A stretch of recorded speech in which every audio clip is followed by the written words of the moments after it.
என்ன அந்த தவுள்காரர் ரொம்ப துள்றா? அவன் தவுள் இல்லாம நீ ஆட முடியாதா?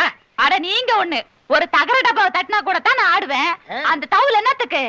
உங்க நாதஸ்வரம் தான் எனக்கு வேணும். ஒரு சின்னஞ்சிரிசுக அப்படி இப்படி இருக்கும், கண்டுக்காம ஒதுங்கிற வேண்டியதானே.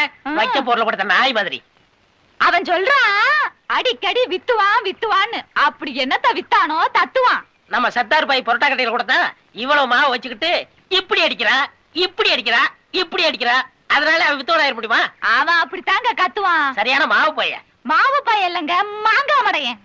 நம்ம ரெண்டு பேரையும் அண்ணன் தங்கச்சிக்கு நினைச்சு ஏமாந்துகிட்டு இருக்கிறான். ஒரு நாளைக்கு நாதஸ்வரத்தை எடுத்து நடு மண்டையில நச்சுன்னு அடிச்சு விட்டு நான் ஜெயிலுக்கு போயிடுறேன். ஐயோ அப்படி எல்லாம் செஞ்சிடாதீங்க.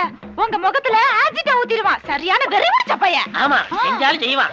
ஐயோ ஐயோ ஐயோ அண்ணே அண்ணே அண்ணே. அடி அடே அடடி. ஏண்டி ஆசி டூத்துற மூஞ்சி அடியுது?